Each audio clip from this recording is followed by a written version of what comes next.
puro kasinungalingan. Kasi nasabi ko, huwag sa akin maniniwala. And that time, I'm suffering from COVID-19. Huwag daw paniwalaan. Ano ba? Mapakita ko ba result ko? Parang gano'n. Kailangan ko bang patunayan sa mga tao? So parang ako'y parang na-trigger ako na parang gusto kong ipaliwanag sa kanya o sagutin. Pero sabi ko kailangan ko mag-control. So sinabi ko sa kanya, nagulat siya nung nakita niya ako nung lumabas. Hindi niya alam na doon ako sa gate. Na totoo ang sinasabi ko at hindi ko kailangan patunayan sa iyo. Ang focus ko ay sa mga taong naniniwala sa akin. Kung ayaw mong maniwala sa akin, that's fine. Nagulat ang lahat kasi ba't ko daw sinabi yun?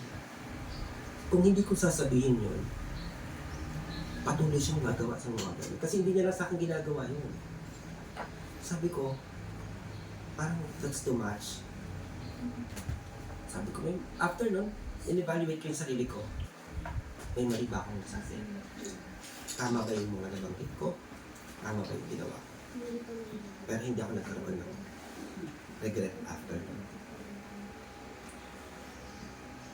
And yun yung last day ko na pala sa pasukan ko.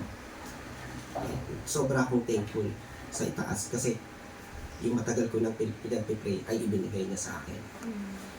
Sobra akong thankful kasi kahit marami akong naranasang hindi maganda sa dating pinasukan ko, naranasan ko na ginawa sa akin na hindi maganda, na hindi ko na-expect, ay talaga namang nakita ko yung lesson lahat doon. Then after 4.5 years, I had a chance to talk to that person again. At doon, nilinaw na rin namin ang lahat at nagkapatawa. One time nga, pinababalik pa niya ako, may regalo daw siya. Pero hindi na ako pumunta. Sayang. Busy eh. Kasi para sa akin, parang medyo, that's too much. Parang enough na yun. Okay na na. Sayang, sir. I don't see any reason bakit may gift. Yung mga ganun. So, pero hindi naman ibig sabihin na tinatanggihan ko. Pero syempre kasi may pasok tayo. So, ayun po, hindi rin po ako makapunta ng Sabado at Linggo. Kasi mas pipiliin ko po yung committed na ako at mas importante. Though pwede naman ako mag-excuse, pero hindi ko kayang i-give up yung Bible study at yung church day ng Sunday. Para lang sa ganun ba. So, ayun po. Talagang ako sinasabihan din ni Pastor katulad ako. Ubo ako ng ubo habang nagpipray si Pastor. Sorry po. Ayun ako, excuse kasi. Sinabihan niya ako after. Pag masama ang pakiramdam, stay na lang sa bahay.